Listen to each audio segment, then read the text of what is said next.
This is the civil rights movement for the 1990s. Today we will look at how people with disabilities are trying to change the society for the better.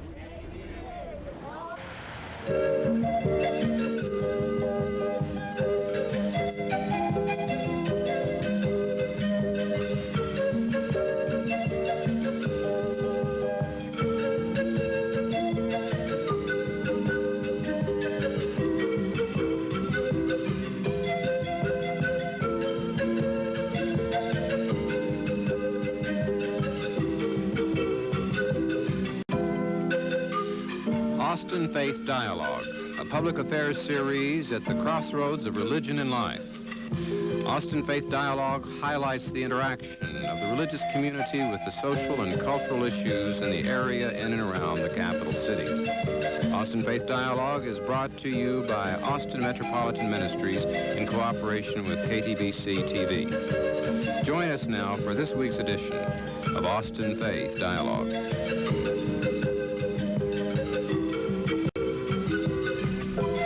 Legally, it's called the Americans with Disabilities Act. Unofficially, it's been identified as the most sweeping piece of civil rights legislation since the 1960s. For all Americans, particularly those in the faith community, it's a development of considerable importance. Hello, I'm Richard Thompson, pastor of Central Presbyterian Church, and your host for this edition of Austin Faith Dialogue. The U.S. Census Bureau will tell you that during their 1980 report, close to 29,000 persons with work or transportation disabilities are living in Austin. In 1990, the Americans with Disabilities Act was passed by Congress, but compliance with the law was not mandated until January of this year. Locally, the community most affected by the law took to the streets and demonstrated. This protest took place in downtown Austin in January. The goal was to draw attention to the issue of accessibility for everyone. Today we are joined by guests who will outline the provisions of the law and what it means for all of us. Our experts include Mark Parton, an attorney for Advocacy Incorporated. Also Mary Kay Sanders, program coordinator for the Texas Task Force for Transition Services, will not be able to be with us, but we wanted to remember her participation in the community. And finally, with us on the set today is Doris Clark of First Presbyterian Church's program for people with mental disabilities. We welcome you all. Thanks. Thank you. And we'd like to, first of all, Mark, have you tell us a little bit about the work of Advocacy, Inc. and what its goals and its programs are. Well, Advocacy Inc. is basically a legal rights organization for people with disabilities. We've been around since 1977.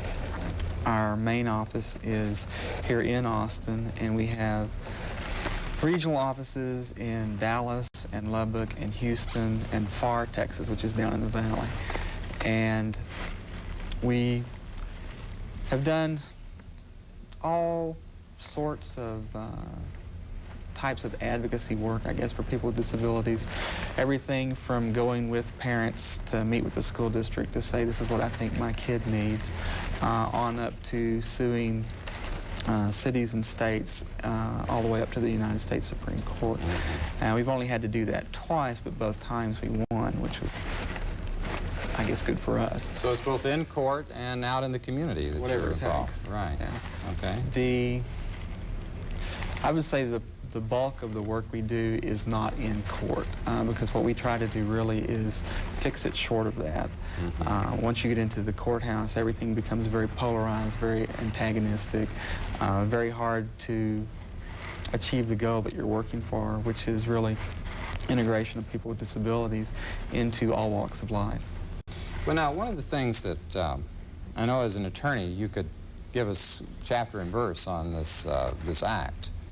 But I think it'd be interesting for our viewers to know what the overall provisions are, just to give us a sense of that in a couple of minutes. Well, I guess in a nutshell, the way to think about it is that it opens doors that would otherwise be closed. Without getting into specifics of the law, it would make public transportation accessible, public buildings accessible, allow people who have communication difficulties, like people who are deaf, to use the phone.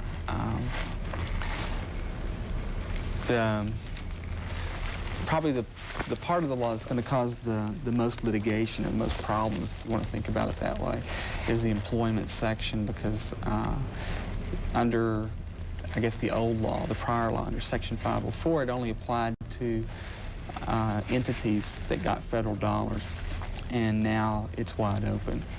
If an employer right now has, I think, more than 20 or 25 employees, they have to be in compliance. They're prohibited from discriminating. I think in another year, it goes to all employers who have 15 or more employees. It is intended to work, I hope it works better, than the Civil Rights Act in 1964 for people of color. Now it's people with disabilities. Well, you know, one of the things that I was reading an article in the Christian Science Monitor not too long ago about, upon the verse, the date in January, when was it that this was supposed to have gone into effect? January the 26th. 26, and I think our film clip was upon the occasion of that. Right. That there's still many employers, businesses, that don't know about this law. Well, it's absolutely true. I couldn't agree with that statement more. One of the reasons, I guess, Congress allowed the 18-month phase-in period when it was passed in 1990, but the date everyone talks about is January 26, 1992, was to give everyone a chance to come up to speed on the law, to start making the changes that were readily achievable, and that's part of the law. If something is readily achievable, it's already supposed to have been done. I see. I guess most of the people who now have to comply with the law didn't even take any steps until the deadline Just has kind come. of at the last minute. Yeah. Yeah. Well, I think we need to come back to the compliance. I think I'd like to first just turn to Doris for a moment, because I know that you're here today representing the church, the religious community, in response to the needs of persons with disabilities. And you're First Presbyterian Church. That's right. What is your program? We have a program at First Presbyterian called Joy Class. We began the class in November of 1990. We started with 3 members of the class. At the last count, we had around 23 on our roll. The class is for mentally disabled adults, 21 and older. To my knowledge, there's not another class with the same focus as ours in Austin. There are some other classes for mentally disabled adults. Our focus is to include these people as much as possible in our congregation and with our congregation. And this has proven to be quite a blessing for all of us, I think, in our church. It's amazing the response that we've had from members of the congregation toward these people. And the opposite is true. And our focus is more on ministry. The opposite is true in what way? In the fact that the members of Joy Class have received a lot from the congregation. Oh, it's mutual. It's mutual. It's a mutual experience. What we're trying to do, some of our members are hearing impaired, so they need to have a class for themselves so that they can understand the lesson. So because of that, they are self-contained in that classroom. However, our focus is to bring members of the congregation into the classroom to be with them so that we integrate the 2 groups together. I see. The latest thinking... It's what we call mainstreaming in the school system. Yes, and this is the latest thinking as far as the religious community is concerned. Many people can remain in the regular classes with the rest of the congregation without any problems at all. There are others who must be in a class for themselves. I see. But they don't have to be isolated, and this is the focus that we have. We have an interpreter from that MHMR provides for us on Sunday mornings for our worship at First Presbyterian. So they can attend the worship service and enjoy everything that the congregation enjoys.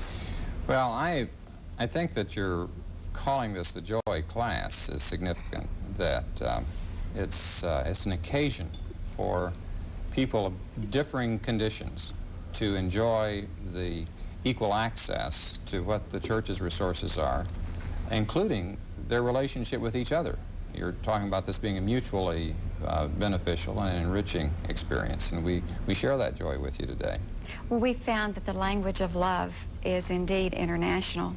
It doesn't have any boundaries. It doesn't require a learning experience of language.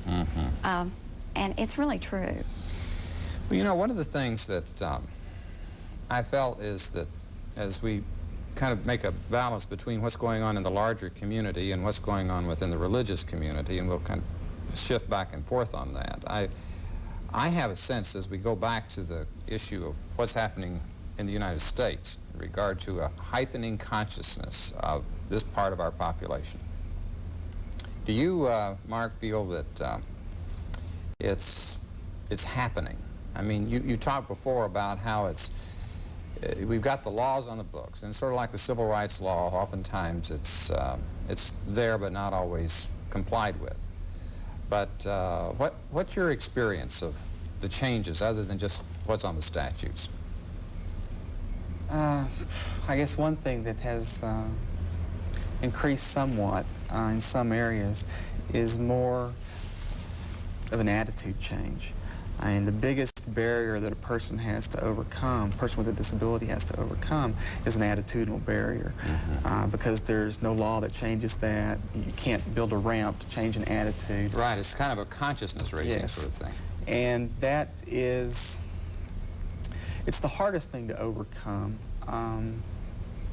unless people want to change their attitude. I mean, you can't force someone to do that.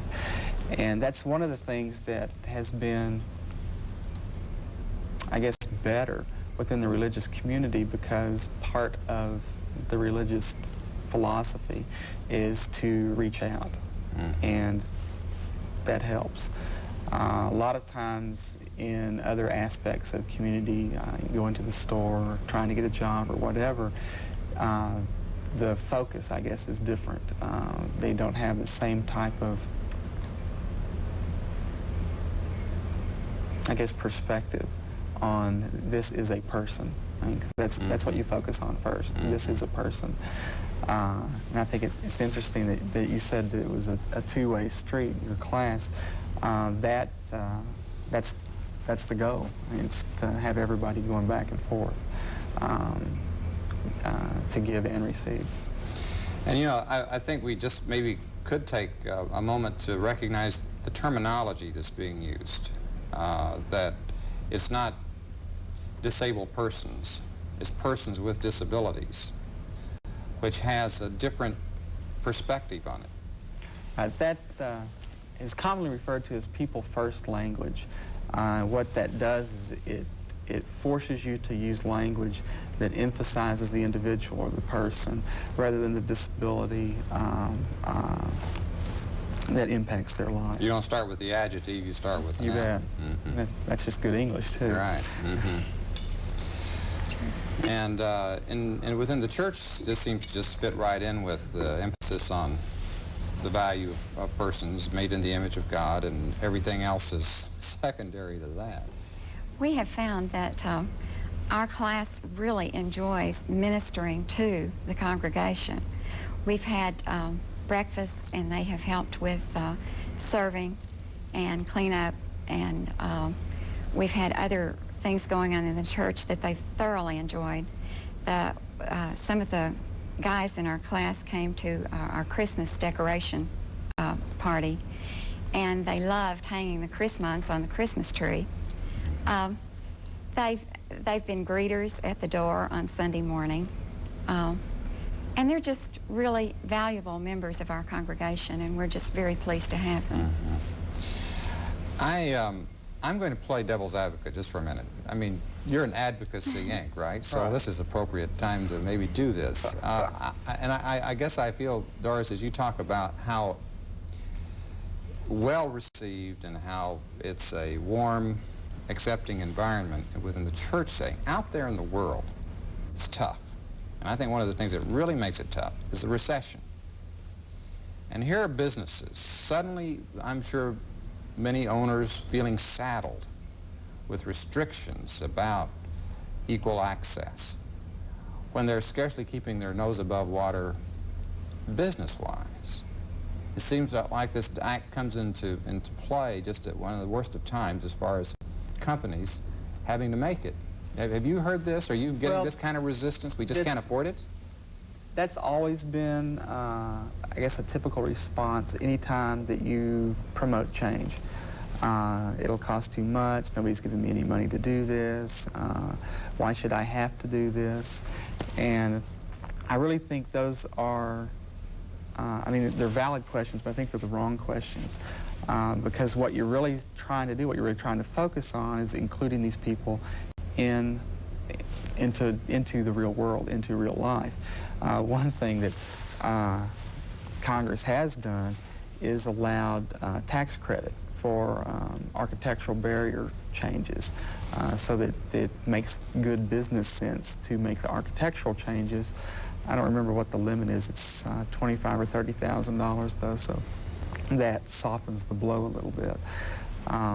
The more important question, though, I guess the more important aspect of it is that once you make it accessible, then these people are going to be frequenting your place of business. I mean, they're going to come and spend their money the whole bit. And especially during any type of economic recession or repression or depression or whatever word you want to use for it now, excluding a segment of the community from your business is not a good idea. So it can have an economic payoff as well. Oh, sure. Even though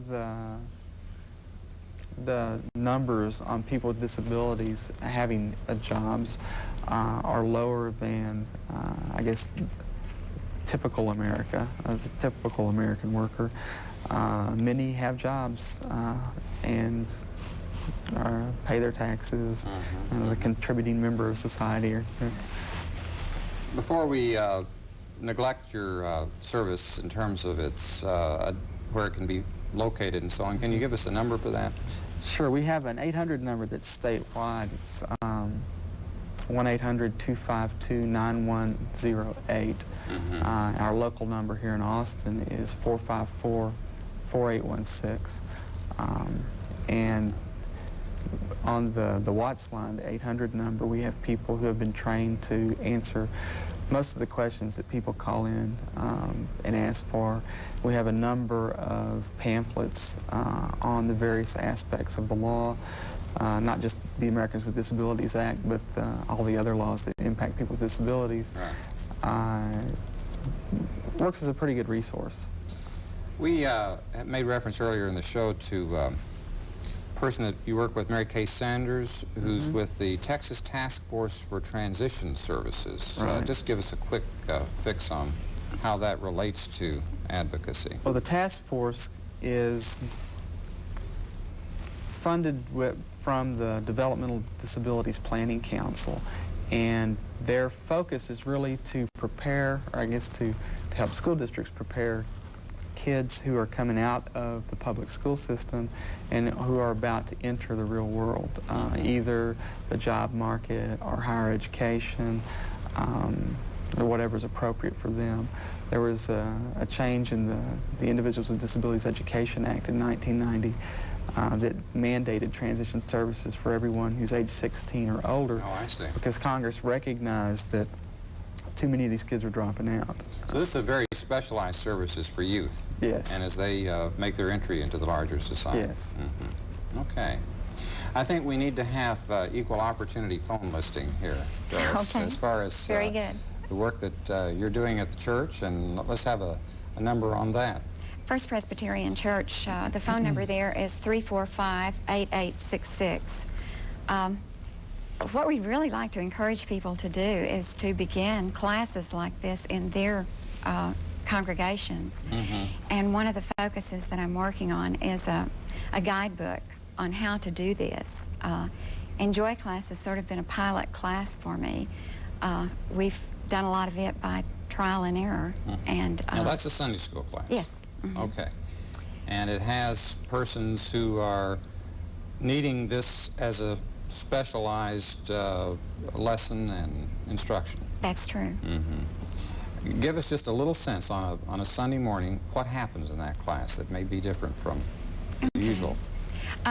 When our students arrive, they come in and have refreshments. We have a time of fellowship where we visit with them and find out how their week has gone and just get to know them better. That's a lot of the time that we encourage some of our congregation to come in with them.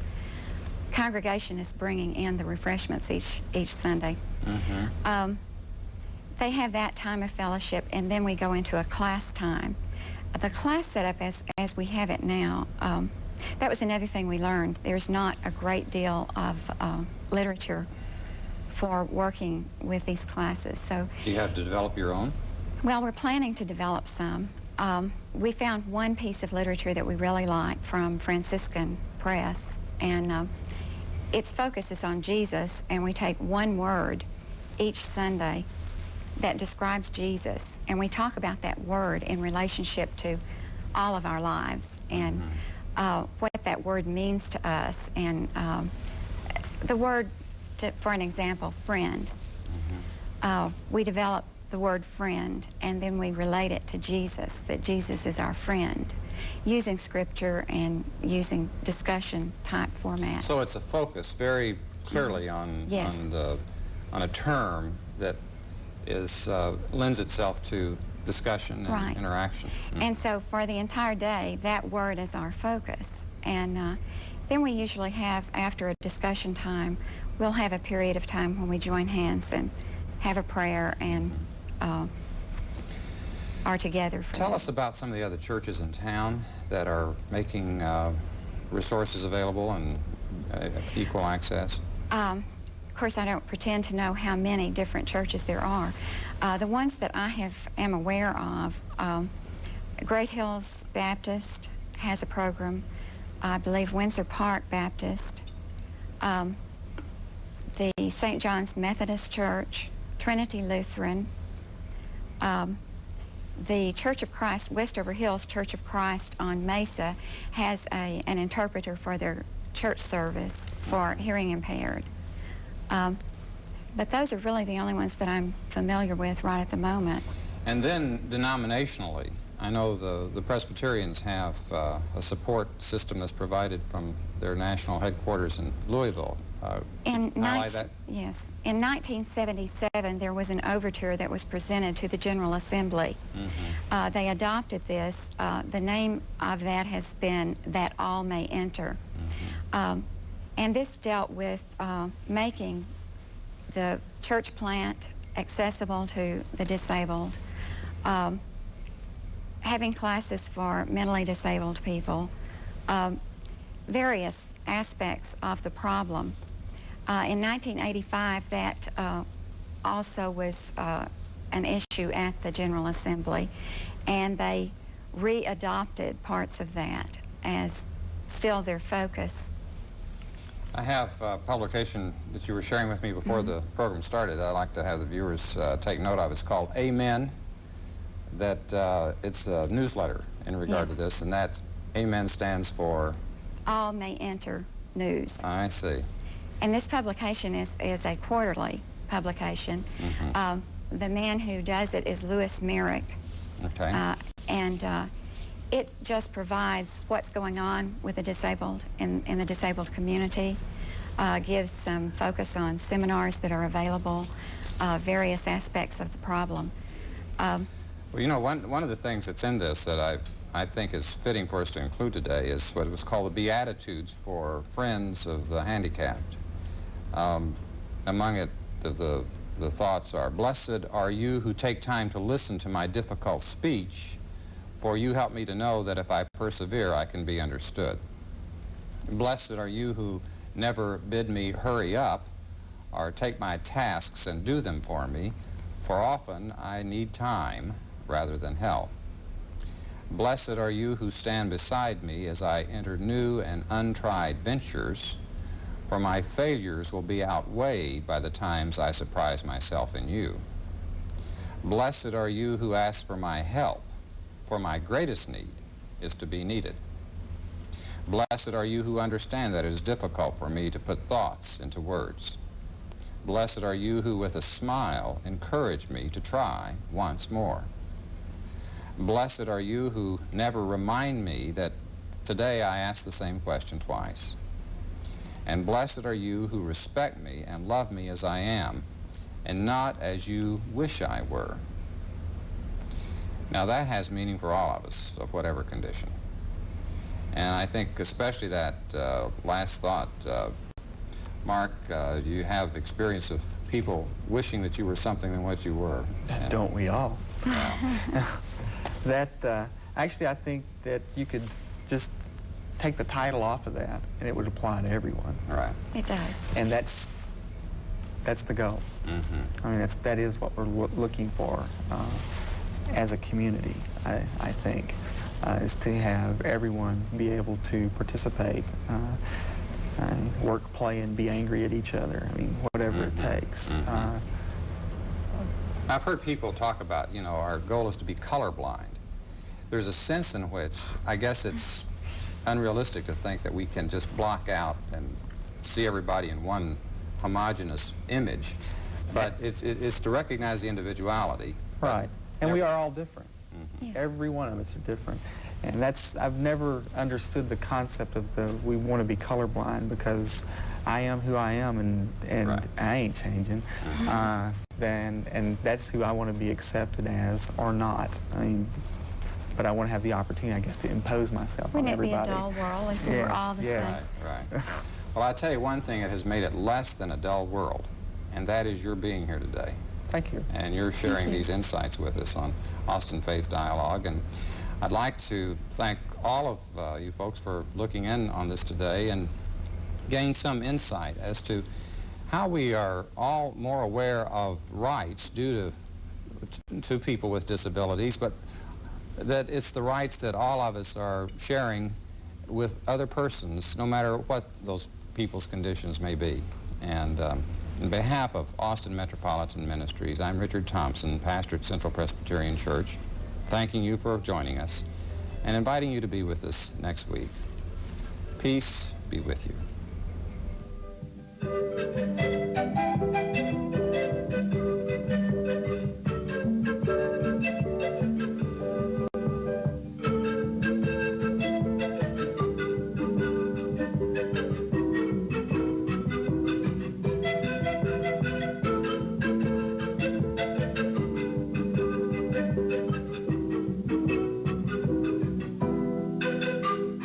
For more information, call Austin Metropolitan Ministries at 472-7